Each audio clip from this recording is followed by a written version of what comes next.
ما خلقت الجن والإنس إلا ليعبدون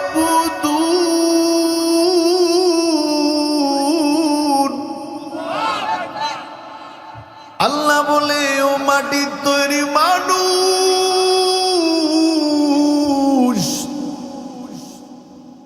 ও আগুনের তৈরি জিন, আমি আল্লাহ তোদেরকে বানাইলাম আমি আল্লাহর গোলামির জন্য। বুঝে থাকলে বলুন আমি আর আপনি কার গোলাম? আল্লাহ বলে তোমাদেরকে একটা উদ্দেশ্য নিয়ে বানাইলাম। আমি আল্লাহ কেন বানাইছি তোমরা কি মনে করো অনর্থক তোমাদেরকে বানাইছি? কি অনর্থক বানাইছেন আল্লাহ?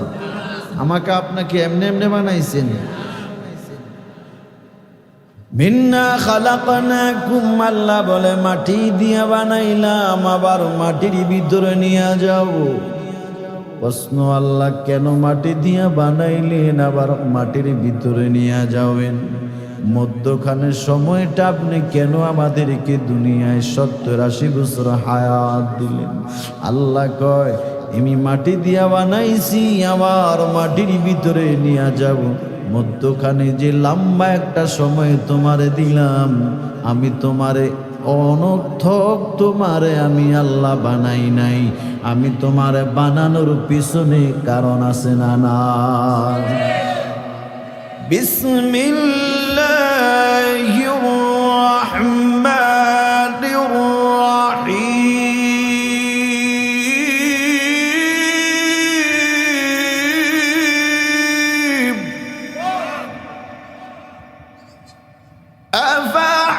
আফাহাসিবতুম আন্নামা খালাকনাকুম আবাসাও ওয়া আন্নাকুম ইলাইনা লা তুরজাউন।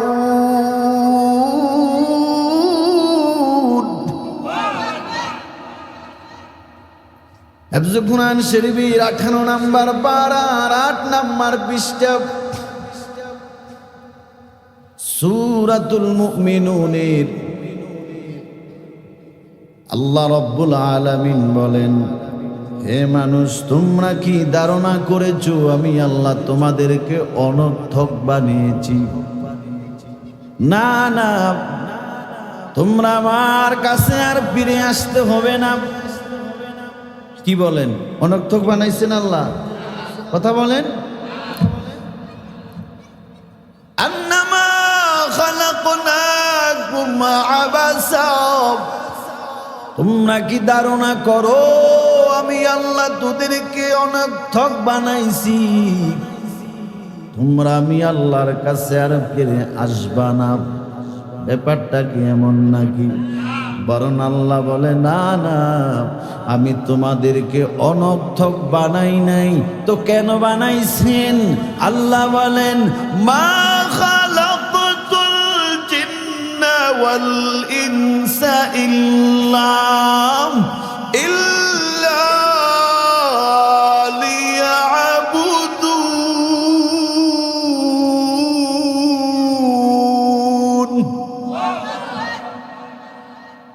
তোদেরকে আমার ইবাদতের জন্য আমার গোলামির জন্য বানাইলাম। কি বুঝাইলাম? আল্লাহ আমাদেরকে বানিয়েছেন, অনর্থক বানান নাই। কেন বানিয়েছেন?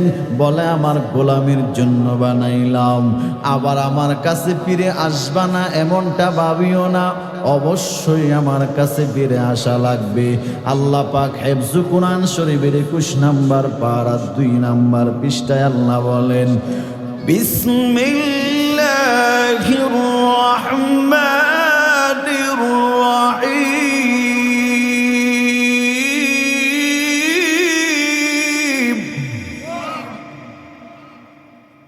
কুল্লু নাফসিন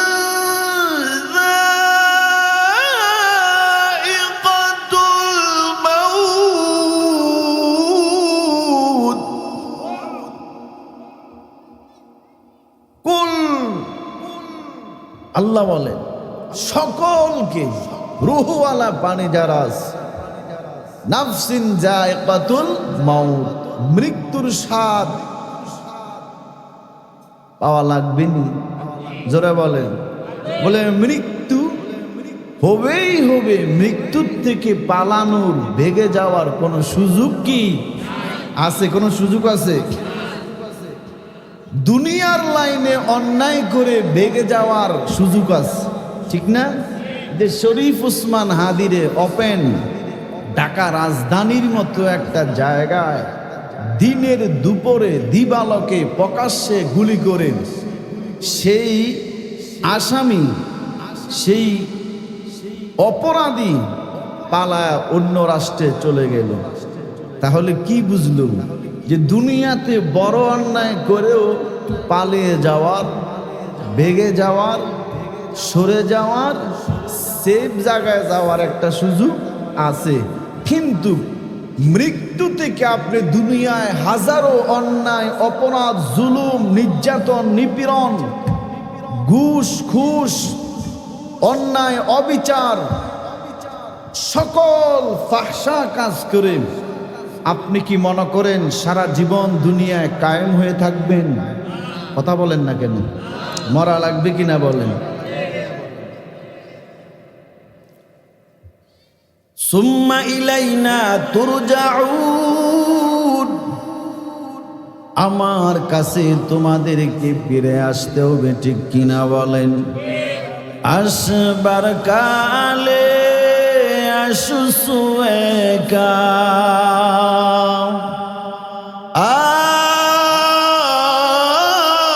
আসবার কালে আসুসুয়েকা, বন্ধুকে হুনাই।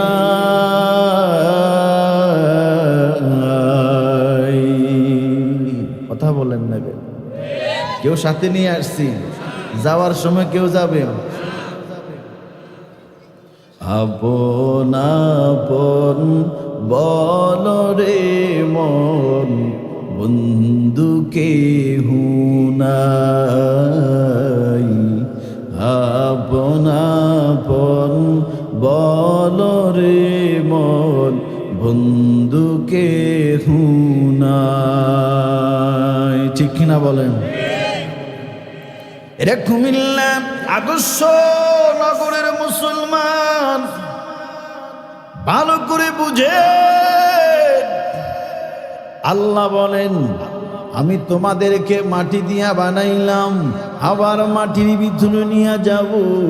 প্রশ্ন যদি করা হয় কেন আমাদেরকে বানাইলেন, অনর্থক বানাইছেন নাকি? আল্লাহ কয়েন আফাহাসিবিতুম আন্নামা খালাকনাকুম আবাসা, তোমরা ভাবিও না আমি তোমাদেরকে অনর্থক বানাইলাম। ওয়া আন্নাকুম ইলাইনা লা তুরজাউন, আমার কাছে তোমরা ফিরে আসবা না। না না, বরং কুল্লু নাফসিন যায়কাতুল মাউত, তোমাদের সবাইকে, রূহওয়ালা সব প্রাণীকে মৃত্যুবরণ করা লাগবে, ঠিক কিনা? এবার আসেন আল্লাহ কেন বানাইছেন, কারণ কি? আমরা অনেক থুক বানান নাই, আমাদেরকে মৃত্যুবরণ করা লাগবে। সুম্মা ইলাইনা তুরজাউন, আমাদেরকে আপনার কাছে ফিরে যাওয়া লাগবে। তাহলে আল্লাহ কেন বানাইছেন একটু যদি বলতেন। আল্লাহ কয় তোদেরকে বানাইছি একমাত্র আমার গোলামির জন্য, ঠিক কিনা? দুনিয়ার বাজার থেকে একটা মানুষ একটা আম গাছ নিয়ে আসলো, একটা পেয়ারা গাছ, একটা আম গাছ নিয়ে আসলো, একটা পেয়ারা গাছ, একটা লেবু গাছ, একটা কাঁঠাল গাছ। মনে করেন একটা আম গাছ নিয়ে আসলো, নার্সারিওয়ালাকে বলে ভাইজান ভালো দেখে আমার একটা আম গাছ দেন, যাতে ফলটা মিষ্টি হয়। নার্সারির মালিক ভালো দেখে একটা আমের চারা দিল। ও ভাই, গাছে ফল কতদিন পরে আসবে? 2 বছর। কয় বছর? 2 বছর পরে মিষ্টি ফল আসবে। আল্লাহর বান্দা আম গাছের চারাটা নিয়ে বাড়িতে অনেক আদর যত্ন করে মাটিটা মধ্যে আম গাছের চারাটা রোপণ করলো, গাছের গোড়ায় পানি দেয়, চতুর্পাশে বেড়া দিয়া রাখছে। পাতার মধ্যে ওষুধ ধরলে কীটনাশক দেয়, ভিটামিন দেয়। কারণ কি? উদ্দেশ্য আছে না নাই? জোরে বলেন। উদ্দেশ্য হলো এই গাছটার মালিক এত যত্ন করে, গোয়ার মধ্যে 2 বেলা পানি দেয়, গাছের চতুর্পাশে বেড়া দিয়ে আবদ্ধ করে রাখছি, কীটনাশক দেয়। তার কারণ হলো 2 বছর পরে গাছ ফল দিবে। মালিকরে মালিক ফল খাবে, ঠিক নেই? কিন্তু মালিক 2 বছর এত যত্ন করলো, গরু ছাগল যেন গাছের মধ্যে মুখ না লাগায়। গাছের পাতা একটা পোকা ধরলেও মালিক সাথে সাথে কীটনাশক ওষুধ দেয়। এত যত্ন করেছে মালিক। উদ্দেশ্য হলো কি বলেন? ফল খাবে। উদ্দেশ্য কি? এই তো বুঝতেছেন আপনারা, আলহামদুলিল্লাহ। আল্লাহ বলেন, দুনিয়াওয়ালা নার্সারি থেকে একটা গাছ রোপণ করলো, এর পিছনে উদ্দেশ্য আছে না নাই? আল্লাহ বলে, আমি তোদেরকে দুনিয়ায় বানাইছি, আমি আল্লাহ তোরে এত আদর করে, এত যত্ন করে আমি আল্লাহ তোরে মায়ের গর্ভে বানাইছি।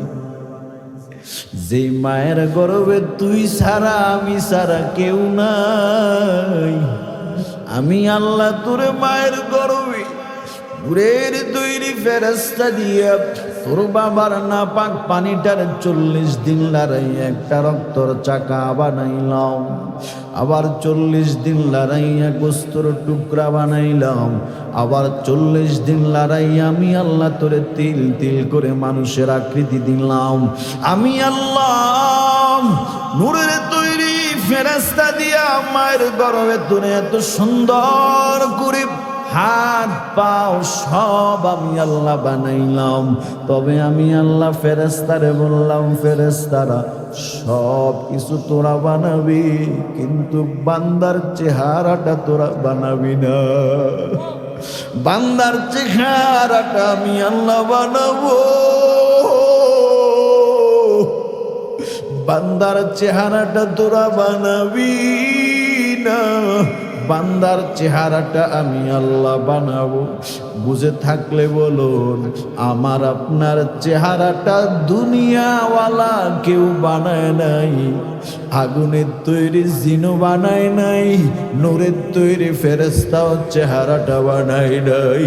আমার আপনার চেহারাটা যিনি বানাইলেন তিনি কে? আর জোরে বলেন কে? আমার আল্লাহ বলে, আমি আল্লাহ কেমন সুন্দর। আমি আল্লাহর সৃষ্টি দেখলে বোঝা যায়। আমি আল্লাহর তো দেখো নাই, তবে আমি আল্লাহর বানানো সৃষ্টির দিকে তাকাইয়া দেখো, আমি আল্লাহ কত বড় কারিগর, আমি আল্লাহ কত বড় কারিগর।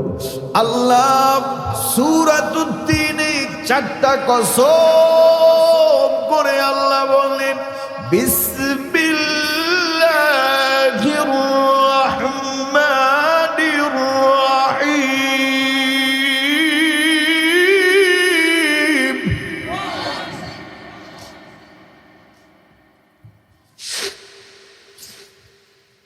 কোরআন শুনতে ভালো লাগে আপনাদের কাছে? বিসমিল্লাহির রহমানির রহিম। ওয়াদ্দিন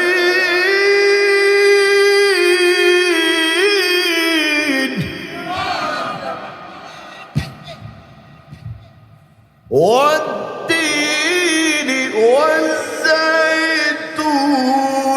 ওয়াতুর সিনিন ওয়াহাদাল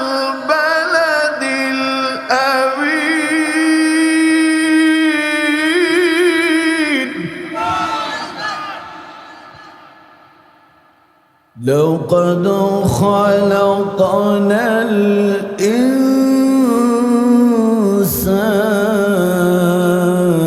الإنسان لقد خلقنا الإنسان في أحسن تقويم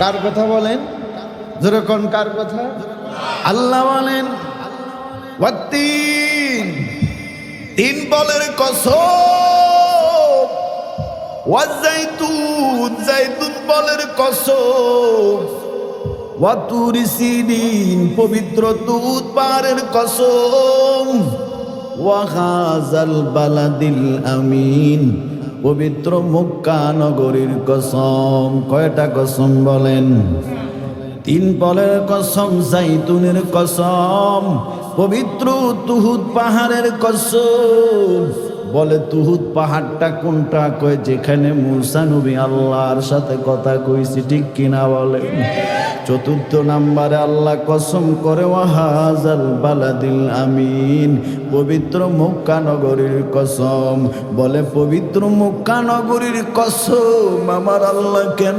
করেছেন মুফাসসিরিনে কেরাম মুহাদ্দিসিনে কেরাম বলে ওই পবিত্র মক্কার জমিনে পৃথিবীর সর্বপ্রথম শ্রেষ্ঠ ঘর বাইতুল্লাহ আর পবিত্র মক্কা নগরে জন্মগ্রহণ করেছেন সৃষ্টির শ্রেষ্ঠ নবী রাহমাতুল লিল আলামিন যেই দিন দুনিয়ায় কোনো ঘর ছিল না বাড়ি ছিল না সব মরুভূমি আমার আল্লাহ সর্বপ্রথম যে গড়টা দুনিয়ার জমিনে বানাইলেন সে গড়টার নাম হলো মক্কা ঠিক কিনা বলেন ইন্না আউওয়ালা বাইতিন ওযিআ লিন-নাস ইন্না আউওয়ালা বাইতিন ওযিআ লিন-নাস লাল্লাযী বিবাক্কাতা মুবারাকান ওয়া হুদাল লিল-আলামিন বলে কেন দামে গোটা দুনিয়ায় নাসা বিজ্ঞান কয়েকদিন আগে আবিষ্কার করছে ভূগোলে চার্জ করে দেখবেন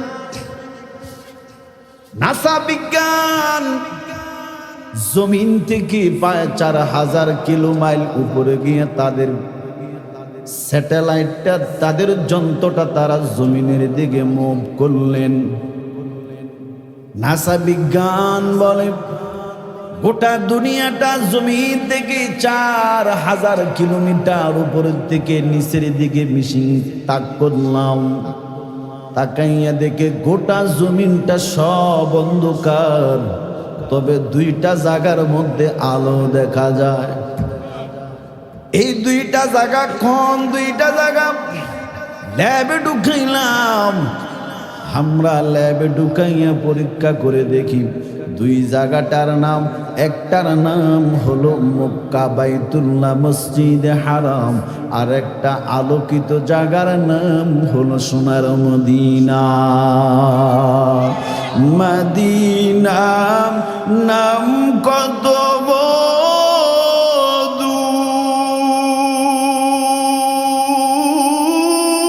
দূর মদিনা আর যে কত দূর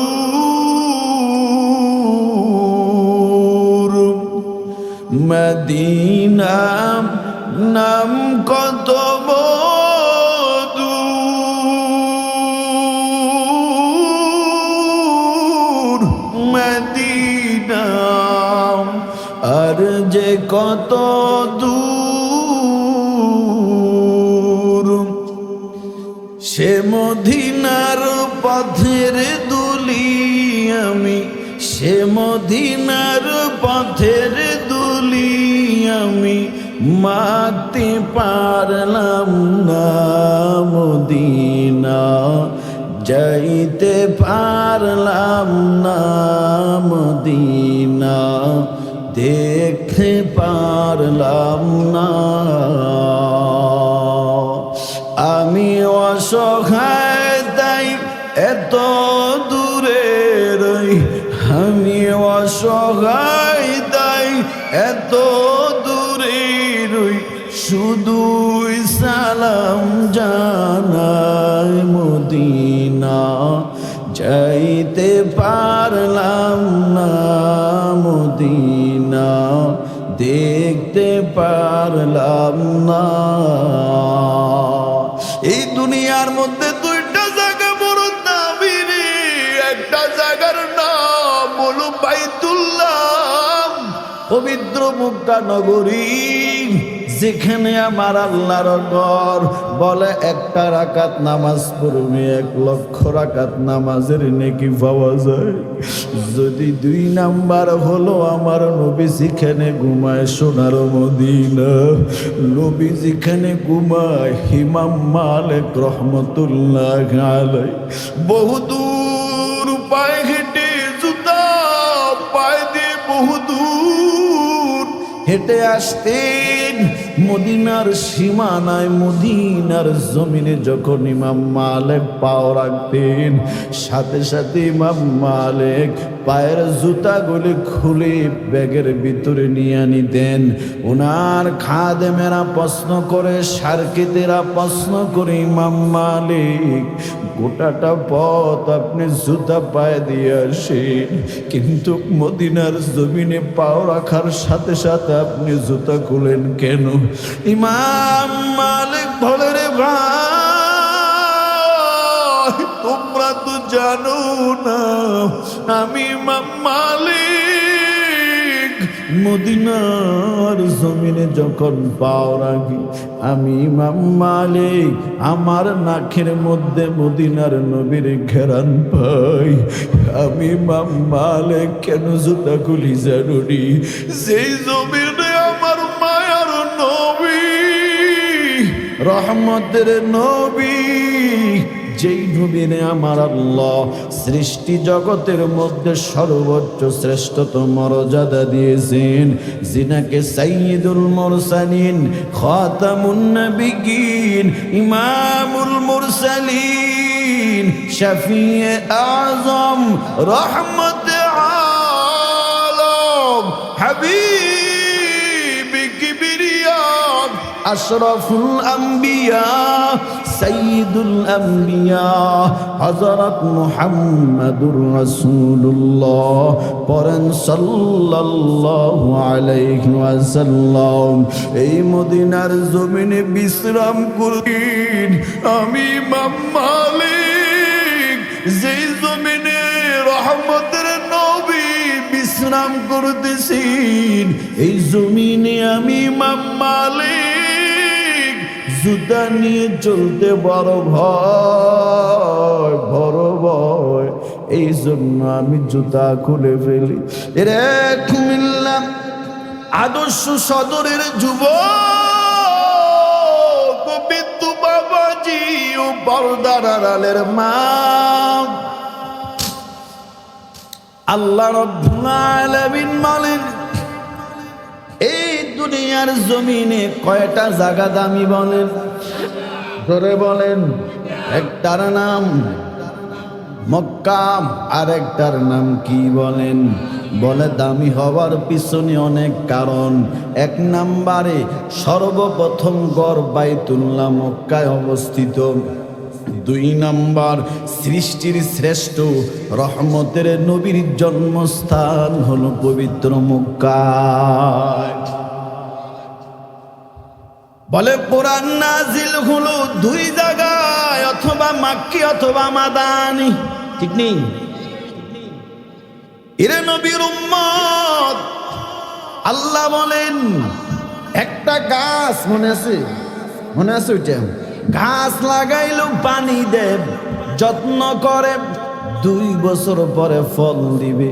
আল্লাহ বলে আমি তোদেরকে যত্ন করে মায়ের পেটে বানাইলাম।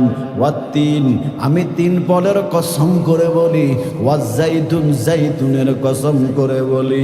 আমি পবিত্র তুহুদ পাহাড়ের কসম, পবিত্র মক্কা নগরীর কসম, 4টা কসম করে আল্লাহ বলেন, লাকাদ খালাকনাল ইনসান। আল্লাহু আকবার। লাকাদ খালাকনাল ইনসান ইনসানা ফি আহসানি তাকওয়ীম।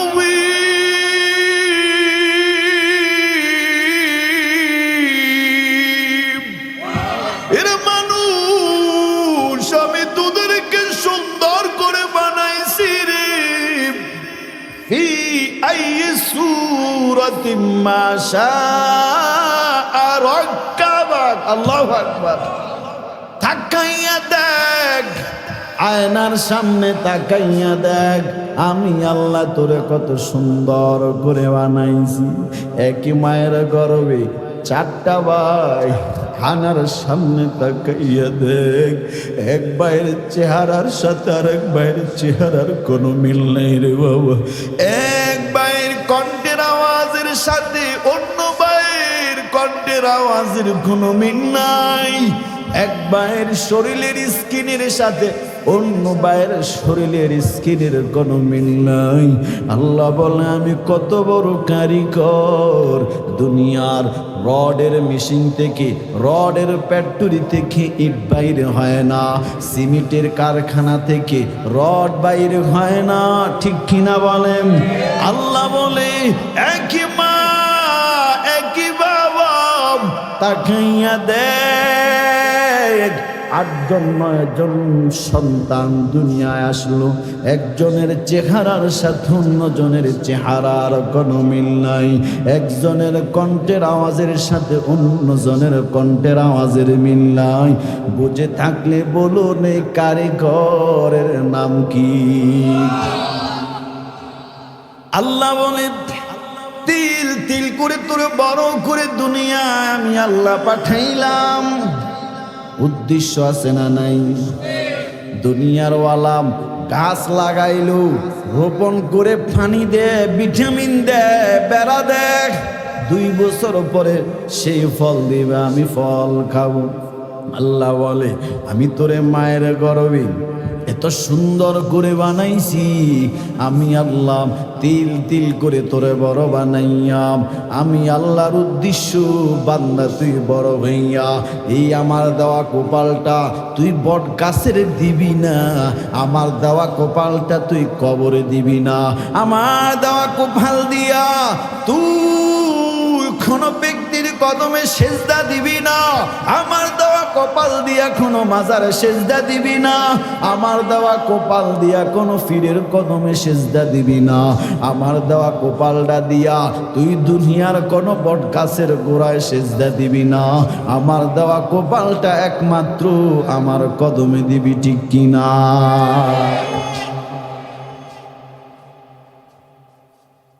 নামাজ কয় ওয়াক্ত দিছেন আল্লাহ? জোরে কোন রাত্রে? কোন রাত্রে দিছেন? মেরাজের রাত্রে। বিসমিল্লাহির রহমানির রহিম।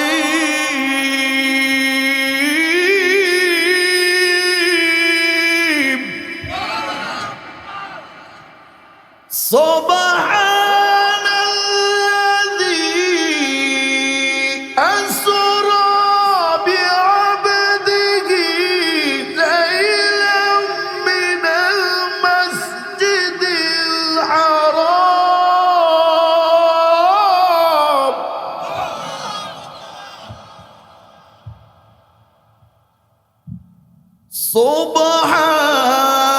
الذي أسرى بعبده ليلا من المسجد الحرام إلى المسجد الأقصى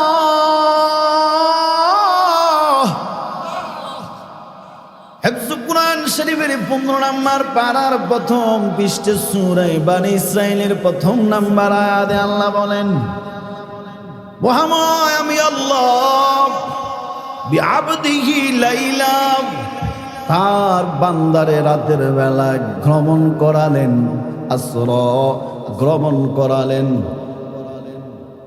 লাইলাম মিনাল মসজিদিল হারাম, মসজিদে হারাম থেকে ইলাল আকসা, আল আকসায়, ঠিক কিনা? আসতেছে না মেরাজের রাত্রি? কথা কর না, আসতেছিনি? কেউ তো নবীর মেরাজ মানে না, বিশ্বাস করে না, নাউজুবিল্লাহ বলেন। কোরআনের আয়াত যে বিশ্বাস করে না এর ঈমান থাকেই। জোরে খাও। মেরাজের ঘটনাটা আশ্চর্য একটা ঘটনা, আশ্চর্য ঘটনা শুনলে সুবহানাল্লাহ বলতে হয়, ঠিক নেই? এই জন্য আল্লাহ বলে মেরাজের ঘটনাটা ব্যতিক্রমী, আশ্চর্য একটা ঘটনা। এই জন্য আল্লাহ ঘটনাটা শুরু করতে গিয়ে প্রথমে সুবহান শব্দ দিয়ে শুরু করেছেন, নাম সুবহানাল্লাহ। রাসূল বলেন আমি ঘুমায় আছি, বলবো না একটু?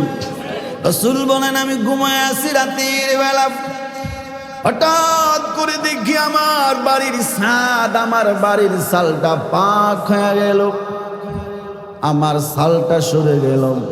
আমি তাকাইয়া দেখি জিব্রাইল আমিন ফেরেশতা হাজির।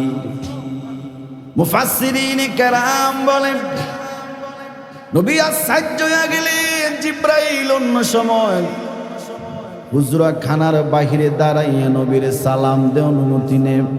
আজকে ব্যতিক্রম ভাবে চাল পাকা করে আসলেন কেন?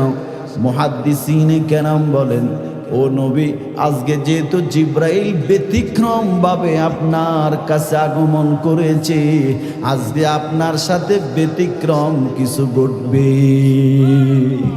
ব্যতিক্রম ভাবে আগমন মানে আপনার সাথে আজকে ব্যতিক্রম কিছু ঘটবে। সুবহানাল্লাহ। নবী বলেন জিব্রাইল আমার বুকটা সিরিপ জমজমের পানি দিয়ে আমার বুকটা দুতু করলেন। আমার ঈমান আর হিকমত দুইটা আমার ভিতরে ঢুকাইয়া আবার লাগা দিলেন। বিজ্ঞানেরা এর থেকে আবিষ্কার করেছি, বিজ্ঞান বলে ওপেন হার্ট সার্জারি আমরা ওই নবীর থেকে শিখলাম।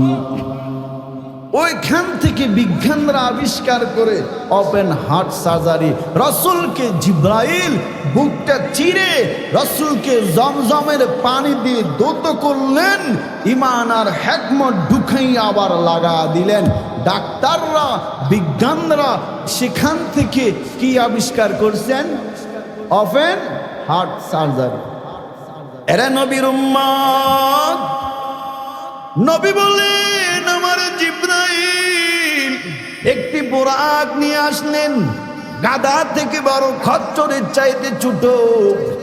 আমি বোরাকের মধ্যে উঠলাম, আমার আল্লাহ সা নিয়ে গেল। মানে মুসলমানের প্রথম কেবলা কি বলেন? মুসলমানের প্রথম কেবলা কোনটা ছিল? আল্লাহ সা। নবী বলেন খুঁটির সাথে আমার বোরাক বেঁধে।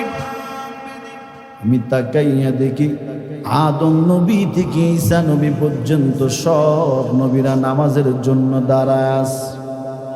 ইমামতি কে করবে? জিব্রাইল বলে নবী গো, আজকের এই আদম থেকে ঈসা নবী পর্যন্ত যত নবী রাসূলরা আছেন সবাইরে পিছনে মুসল্লি বানাইয়া আপনি নবী 2 রাকাত নামাজের ইমামতি করবেন। এই জন্য আমার নবীর এক নাম ইমামুল মুরসালিন। তার মানে সব ইমামেরও ইমাম হলেন আমার মদিনার নবী, রহমতের নবী। বলেন নামাজ শেষ, নামাজ শেষ। আমার জিব্রাইল আমারে নিয়ে গেলেন প্রথম আসমানে। সংক্ষিপ্ত করে বলি, প্রথম আসমানে গিয়ে দেখি জিব্রাইল বলে প্রথম আসমানে আমি গেলাম। নবী বলেন সালাম দিলেন জিব্রাইল, ভিতর থেকে আওয়াজ, দারোয়ান আওয়াজ দিলেন। প্রথম আসমানের দারোয়ান মুফাসসিরিনে মুহাদ্দিসিনে কেরাম বলে প্রথম আসমানে যে দারোয়ান আছেন তার নাম হলো ইসমাইল। কে বলেন? ইসমাইল নামক দারোয়ান ফেরেশতা বলে কে? কয় আমি জিবরাইল। আপনার সাথে কে আছে? আখিরি জমানার নবী মুহাম্মাদুর রাসূলুল্লাহ সাল্লাল্লাহু আলাইহি ওয়াসাল্লাম। আপনাকে কি তার কাছে পাঠানো হলো? কয় হ্যাঁ আমারে পাঠানো হলো, দরজা খুলেন। এটার থেকে মুফাসসিরিনে কেরাম বলেন জিবরাইল আমিন যত নূরের তৈরি ফেরেশতা আল্লাহ বানাইলেন হিসাব আছে। ফেরেশতা নূরের তৈরি কত এর সংখ্যা সঠিক জানা নাই, তবে কিতাব থেকে যেটা পাইলাম ক্ষুদ্র জ্ঞানে বাইতুল মামুর ফেরেশতাদের কেবলা এই বাইতুল মামুরে প্রত্যেকবার ৭০,০০০ নূরের তৈরি ফেরেশতা তাওয়াফ করে। বলে একবার প্রতিবার ৭০,০০০ নূরের তৈরি ফেরেশতা তাওয়াফ করে।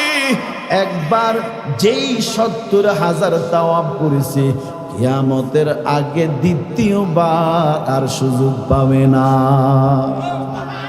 তাহলে বুঝেন তো ফেরেশতার সংখ্যা কত, হিসাব করা যাবে। পৃথিবীর শুরু থেকে কিয়ামত পর্যন্ত প্রত্যেকটা দিন ৭০,০০০ তাওয়াফ করে, নেক্সট টাইমে আর সুযোগ পাবে না। আমি আর আপনি তো টাকা থাকলে চাইলে প্রতি বছরে যেতে পারি, ঠিক নেই?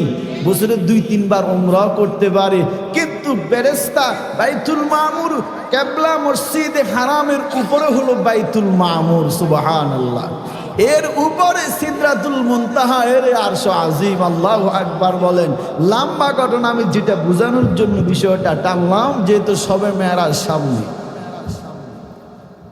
নবী বলেন সেই অগণিত নূরের তৈরি ফেরেশতার সরদার জিবরাইল, আর তিনার সাথে যিনি আছেন তিনি হলেন গোটা দুনিয়ার সরদার, ঠিক কিনা?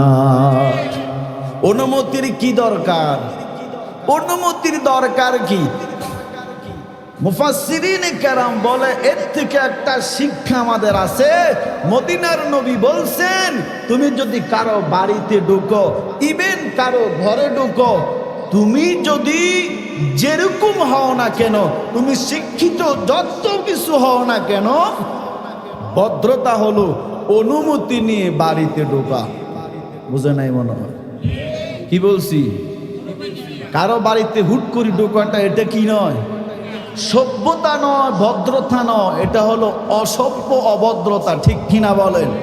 আপনি যেই হন আলেম তো ঢুকেই না, বাকি আপনি জেনারেল লাইনে যত শিক্ষিত টাকাওয়ালা হন না কেন, যত কিছু হন না কেন, সভ্যতা, নম্রতা, ভদ্রতা হলো কারো বাড়িতে ঢুকার সময় কি নিয়ে ঢোকা, এটা মনে থাকবে। ২ নাম্বার, কারো ঢোকার আগে সালাম দিয়ে অনুমতি নিয়ে ঢোকা, ঠিক কিনা বলেন? এটা মনে থাকবে ইনশাআল্লাহ। এটা রাসূলের একটা আদর্শ।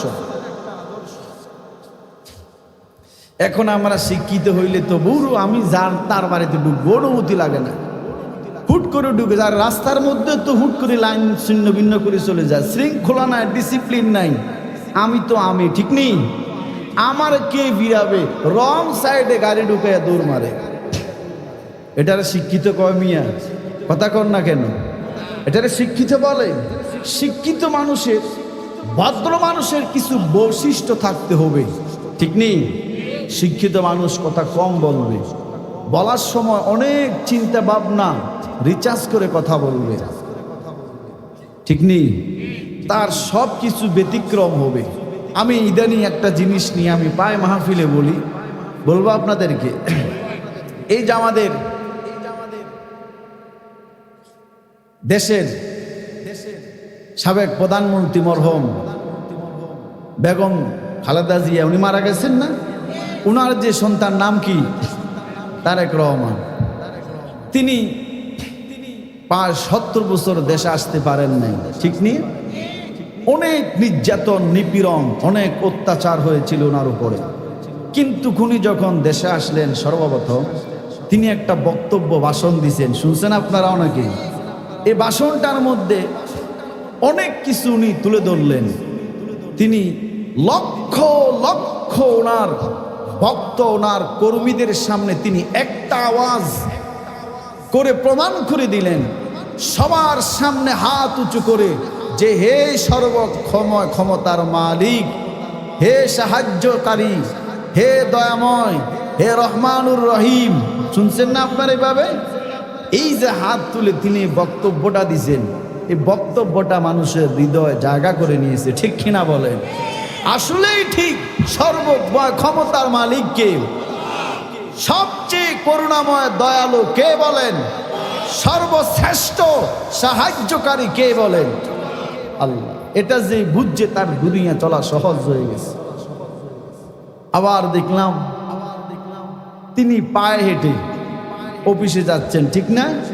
মানুষ এটাই চায় যে আমাদের নেতা এমন হবে যিনি সবার সাথে মিশবেন, সবার সাথে কথা বলবেন, সবার সাথে সামনাসামনি বসে পেস টু পেস বসে কথা বলবেন। আমাদের দেশের মানুষ এটাই পছন্দ করে, ঠিক কিনা বলেন? আবার এর মাঝে কিছু তেল মারা ফাটি তো আছে, ঠিক নেই? একজনে যায় দেখতেছে অতিভক্তি সুরের লক্ষণ, তিনি কিন্তু বুঝছেন। একজনে গিয়ে ফা ধরে সালাম করতেছে, তিনি নিষেধ করেছেন। এটাও আমি দেখছি, দেখছেন না আপনারা? ওনাকে এক ভক্ত দেখছি যে একেবারে অতিভক্তি করতে গিয়ে ফা সাবি ধরতে, উনি নিষেধ, না না ধরবেন না। আরেকটা শুনছি এক সাংবাদিক ওনাকে বলতেছে মাননীয়, উনি নিষেধ করেছেন, অনুরোধ করেছেন যে আমাকে মাননীয় বলবেন না। এটাই হলো নিয়ম, ঠিক কিনা বলেন? আমি বহুত কিছু হয়ে গেছি না। নিজেকে যে যত বেশি ছোট করবে, মান তাওয়াযা লিল্লাহ রাফাহুল্লাহ। রাসূল বলেন তুমি নিজেকে ছোট করো, আল্লাহ তোমার মর্যাদা বাড়ায়া দিবেন, ঠিক কিনা বলেন? তো ওনার এই বিষয়গুলাই বক্তব্যের মধ্যে আল্লাহর শ্রেষ্ঠত্ব তুলে ধরা, প্রায় হেঁটে অফিসে যাওয়া, ওনার পা ধরে সালাম করতেছে নিষেধ করে দেওয়া, মাননীয় বলা, তুমি বললেন যে মাননীয় বলবেন না। এই বিষয়গুলা আসলেই আমরা এটাই চাই, এটাই বাস্তবতা, ঠিক কিনা বলেন? তো যেটা বলতেছিলাম, শিক্ষিত মানুষের নেতৃত্ব যারা দেন তাদের আলাদা কিছু বৈশিষ্ট্য গুণ থাকা দরকার, ঠিক কিনা বলেন? এই গুণগুলো যদি তাদের ভিতরে থাকে, তাদের থেকে তাদের অনুসারী যারা আছে, তাদের কর্মী যারা আছে, তাদের থেকে তারা এগুলা ফলো করবেন, শিখবেন, ঠিক কিনা বলেন? ওনার মা মারা গেছেন, উনি কি করলেন? উনি কোরআন শরীফ তেলাওয়াত করতেছেন, ঠিক কিনা বলেন? এবং এমন একজন ইমামকে উনি নিযুক্ত করলেন ওনার মার জানাজার ইমামতি পড়ানোর জন্য। বাংলাদেশে তো লক্ষ লক্ষ কোটি কোটি আলেম আছে, ঠিক কিনা বলেন? বহু আলেম আছে, কিন্তু তিনি এমন একজনকে তিনার মার জানাজা পড়ানোর জন্য সিলেক্ট করলেন, যিনি জাতীয় মসজিদের খতিব, ঠিক কিনা বলেন? আব্দুল মালেক হাফিজাহুল্লাহ, যিনি বাংলাদেশ নয় গোটা বিশ্বে যাহাকে চিনে, এলমি লাইনে, আমলে লাইনে, তাওয়াজুর লাইনে, প্রত্যেকটা ক্ষেত্রে বিনয়ী, তাকওয়াবান, ফরেজকার যদি বলা হয়, ধরা হয়, আব্দুল মালেক আশরাফি দামাত বারাকাতুহুম সারা বিকল্প বাংলাদেশে কেউ আছে কিনা আমাদের লাইনে হাতে গোনা, কিন্তু এক নাম্বারে যদি বলা হয় আব্দুল মালেক হাফিজাহুল্লাহর চাইতে বর্তমানে গভীর ইলম আমলে প্রত্যেকটা ক্ষেত্রে বিকল্প কোনো কেউ নাই। ইনি জানাজার নামাজের ইমামতি করলেন, বড় একজন আলেম। আল্লাহ হযরতের হায়াত বাড়ায় দেন, বলি আমিন। আর জোরে বলেন আমিন। তো যেটা বলতেছিলাম, শিক্ষিত মানুষের এই যে আব্দুল মালেক সাহেব দেখছেন আপনারা, জুতা পায়ে দেখুন, দেখছেন ওই যে 50-60 টাকার বার্মিস আছে না, এই জুতা পায়ে দেয় সাধারণ জিন্দিগি চলাফেরা। আমি এটাই বলতেছিলাম যে আপনার কোটি টাকার গাড়ি আছে, বাড়ি আছে, অহংকার দেখায় চলেন না, মাঝে মাঝে পাও হেঁটে চলেন, মাঝে মাঝে মানুষের সাথে ফুটপাতে বসেন, কথা বলেন, তাদের দিলের আশা আকাঙ্ক্ষা শোনেন, মানুষ আপনাকে ভালোবাসবে, ঠিক কিনা বলেন? আব্দুল মালেক সাহেব কত বড় একজন এলিমি মানুষ, চলাফেরা একেবারেই সাধারণ, একেবারেই সাধারণ। আল্লাহ হযরতের হায়াতে বরকত দেন, বলি আমিন। প্রথম আসমানে তাহলে একটা জিনিস শিখলেন কি? আপনি যত বড় শিক্ষিত হন, টাকাওয়ালা হন, আপনার ভিতরে যদি শিক্ষার কোনো বাস্তবতা না থাকে, আপনার এই শিক্ষায় কোনো কি নাই, দাম নাই। যেখানে ঢুকবেন বাড়িতে অনুমতি নেবেন, ঘরে ঢোকার আগে সালাম দিয়ে কি নেবেন? পারমিশন পাবেন, ঢুকবেন। নবী বলেন জিব্রাইল আমার অনুমতি পাইলেন, দরজা খুললেন। নবী বলেন আমি দেখি সেখানে আদম আলাইহিস সালাম বস। মুসলমানের আদি পিতা, রহমতের নবী, চেনেন না জিব্রাইলকে? তিনি হলেন মুসলমানের আদি পিতা হযরত আদম আলাইহিস সালাম। নবী বলেন আদম নবী আমার শুভেচ্ছা জানাইলেন, আমার জন্য দোয়া করলেন, ওয়েলকাম জানাইলেন।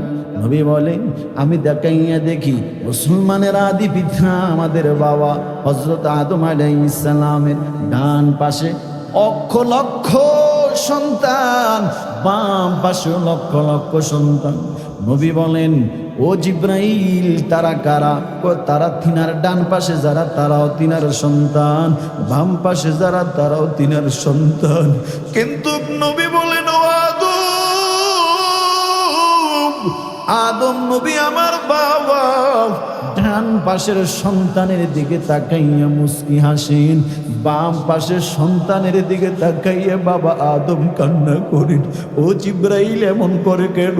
জিব্রাইল বলে নবী ডান পাশে তার সন্তানগুলি হবে জান্নাতি, আর বাম পাশে যাদেরকে দেখে কাঁদেন তারা হবে জাহান্নামী। আল্লাহ আমাদের সবাইকে ডান দিকের বানায়া দেন, বলিয়া আমিন। কিয়ামতের দিন আমলনামাটা ডান হাতে দেন, সকলে বলিয়া আমিন। সংক্ষিপ্ত খুলে বলি নবী বলেন আমার দ্বিতীয় আসমানে নেওয়া হয়, আবার অনুমতি চাইলেন। দ্বিতীয় আসমানে আমি গেলাম, সেখানে ঈসা এবং ইয়াহইয়া দুইজন খালাতো ভাই, দুই নবীর সাথে সাক্ষাৎ। 3 নাম্বার আসমানে গেলাম, তৃতীয় আসমানে হযরত ইউসুফ নবী, হযরত ইউসুফ আলাইহিস সালাম। নবী ইউসুফ নবীর দিকে তাকাইয়া বলেন আল্লাহ গোটা পৃথিবীর সৌন্দর্যের অর্ধেকটা ইউসুফ নবীরে দিয়েছে। বলে কেমন সুন্দর ইউসুফ নবী, এত সুন্দর। জুলাইখা ইউসুফ নবীর সৌন্দর্য দেখে বড় পাগল। মিশরের মহিলারা বলে জুলাইখা তোমার স্বামী এত বড় ক্ষমতাওয়ালা, এত টাকাওয়ালা, রাজপ্রাসাদে তুমি ঘুমাও, কর্মচারী ইউসুফরে দেখে কেন এত পাগল? জুলাইখা বলে তোমরা কি 2 চোখ দিয়ে ইউসুফরে দেখছো নি? কয় না না, একটু যদি দেখাইতাম তাহলে বুঝতা কেমন পাগল। ইউসুফ নবীরে জুলাইখা মিশরের যুবতী মেয়েদেরকে ইনভাইট করলেন, দাওয়াত দিলেন। ইউসুফ নবীর সামনে, ওই মিশরের যুবতী মেয়েদের সামনে ইউসুফ নবীর হাইটা জুলাইখা নিয়া যায়। মুফাসসিরিন কেরাম বলেন ইউসুফ নবীর চেহারা এত সুন্দর, ইউসুফ নবীর চেহারা দেখা ওই মিশরের যুবতী মহিলারা তাদের হাত কেটে ফেলেছে, রক্ত পড়তেছে খবর নাই। এত সুন্দর ইউসুফ নবীর কথা কইছি, আমার নবীরটা না কইলে আমার কলিজা ঠান্ডা হবে না। ইউসুফ নবীরটা কইছি তো, এখন আমার নবীরটা যদি আমি না কই আমার কাছে ভালো লাগবে না। আমার নবীরটা একটু বলি কেমন সুন্দর ছিল। ইউসুফ নবীর আল্লাহ গোটা পৃথিবীর অর্ধেক সৌন্দর্য দিছেন, আমার নবীরটা কেমন দিছেন জানেননি? আম্মা জান আয়েশা থেকে হাদিস বর্ণনা করা হয়। আম্মা জান আয়েশা বলেন যে মজলিসে ইউসুফ নবীর দেখা মিশরের যুবতী মেয়েরা হাত কেটেছিল, ওই মজলিসে যদি আমাদের নবী রহমতুল্লিল আলামিন মদিনার নবী যদি হইতো, তো মদিনার নবীর চেহারাটা কেমন জানোনি? ইউসুফ নবীর চেহারা দেখে তো শুধু হাত কাটছে, আর যদি আমার মদিনার নবী রহমতের নবী হইতো, শুধু কি হাত কাটতো, কলিজায় ছুরি সালা দিত, খবরই থাকতো না। সুবহানাল্লাহ। ইমামুল আউয়ালিন আল আখিরিন بحر صدقہ رحمت للعالمین শুধু وجودش رحمت للعالمین مسجد ও শুধু ہمارو اے زمین আম্মা জান আয়েশা বলেন দুনিয়ার মানুষ গো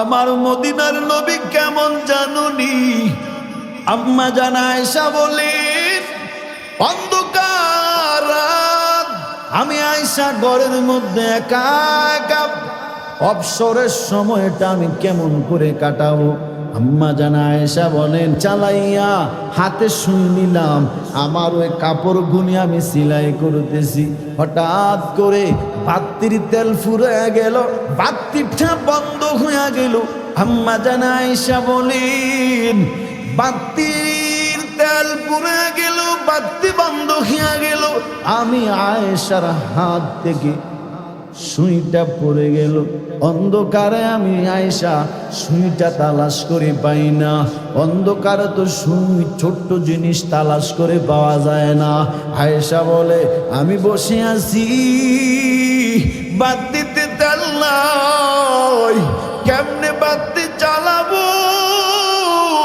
সুইটা কেমন করে পাইব আয়েশা বলে আমি মদিনার নবীর অপেক্ষায় বসে আছি কখন আমার মদিনার নবী আসবেন আয়েশা বলেন একটু পরে আমার মদিনার নবী আমার রহমতের নবী আমি আয়েশার ঘরে ঢুকলেন আমি আমার মদিনার নবীর চেহারার বরকতে আমি আয়েশা আমার হারিয়ে যাওয়া সুইটা তালাশ করে নিলাম কেমন সুন্দর আর কি কইব গন অতটুক কইছে অন্তত মনের মধ্যে একটা শান্তি লাগতেছে আয়েশা বলেন ইউসুফ নবীর আল্লাহ গোটা পৃথিবীর অর্ধেক সৌন্দর্য দিয়েছেন তবে আমার নবীরে আমার আল্লাহ গোটা পৃথিবীর অর্ধেক সৌন্দর্য নয় আমার আল্লাহ আমার নবীরে গোটা পৃথিবীর সব সৌন্দর্য দিয়ে বানাইছেন ঠিক কিনা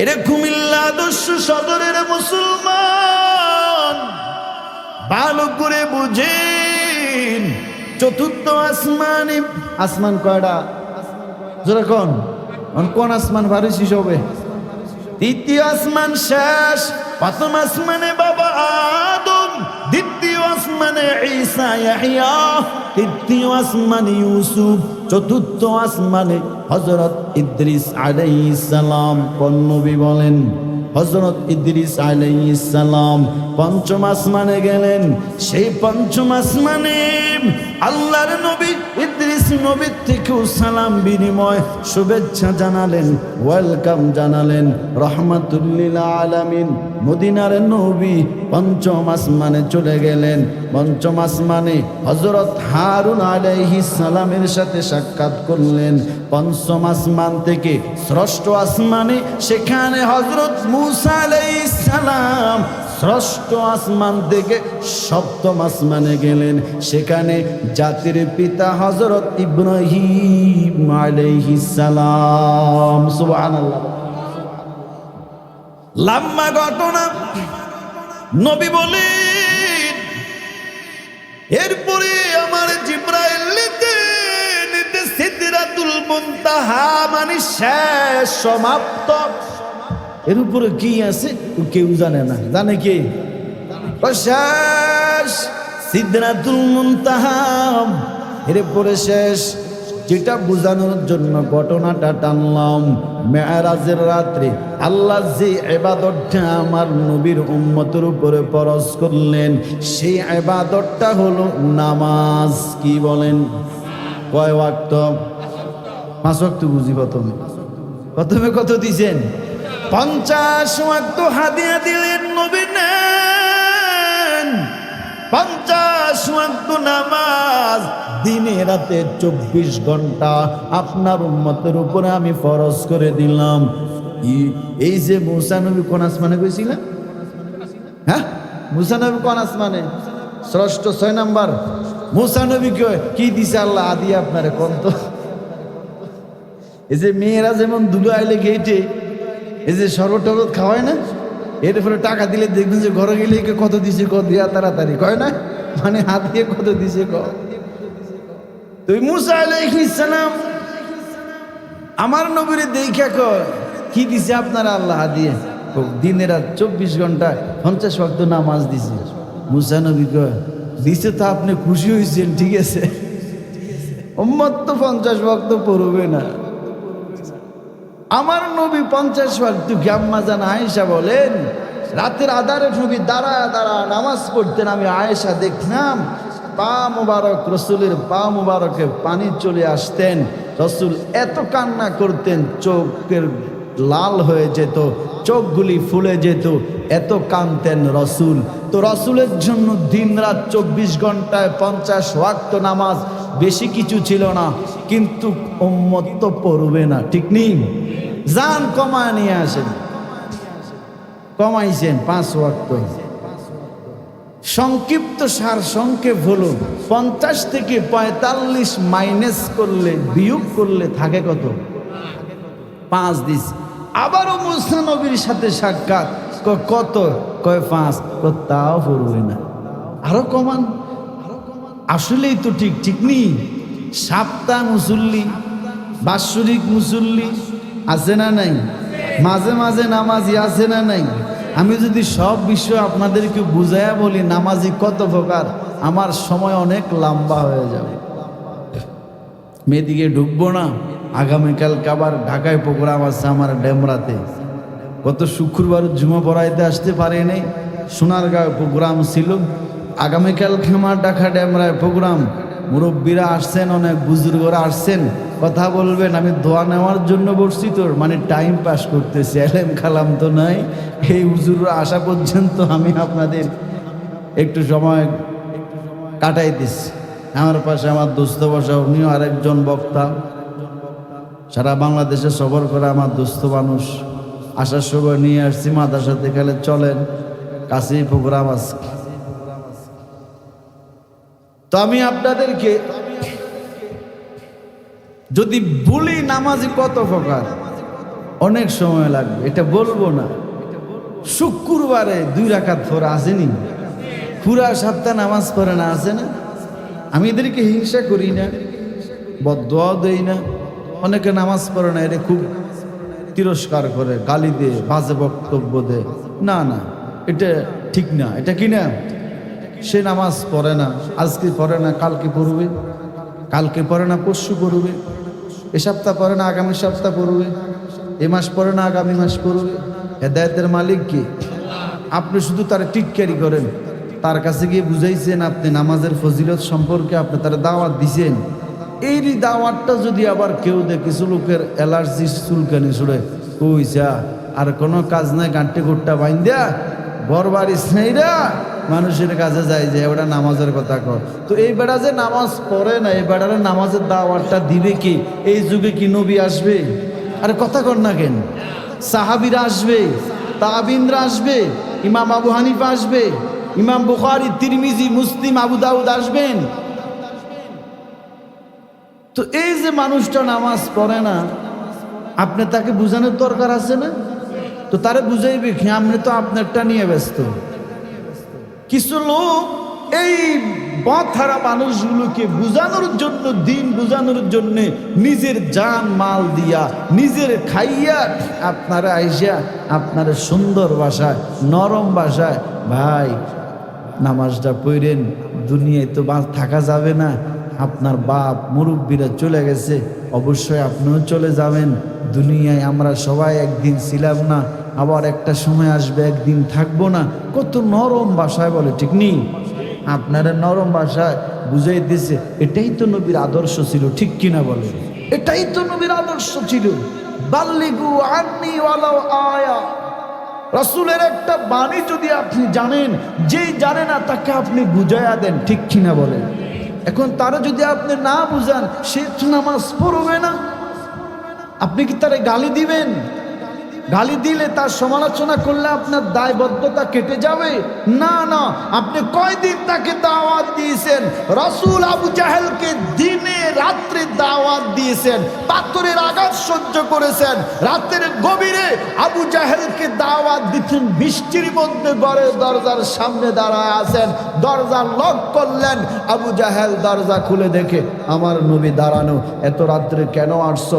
চাচা, দিনের বেলায় আপনার সাথে অনেক ব্যবসা বিজনেসম্যান কোটিপতিরা থাকে, আমি গেলে আপনার ডিস্টার্ব হয় বলছেন, এজন্য রাত্রে আসছি চাচা। করেন না, একটু কালিমাটা পড়ে মুসলমান হন। আবু জাহেল কয়, এত রাত্রে আমার ঘুম ডিস্টার্ব করছে, আর কোনো কাজ নাই, নবীর ঘরে ধাক্কা দিয়ে ফালায় দিছে। কয়দিন গলার ধাক্কা খেয়েছেন আপনি?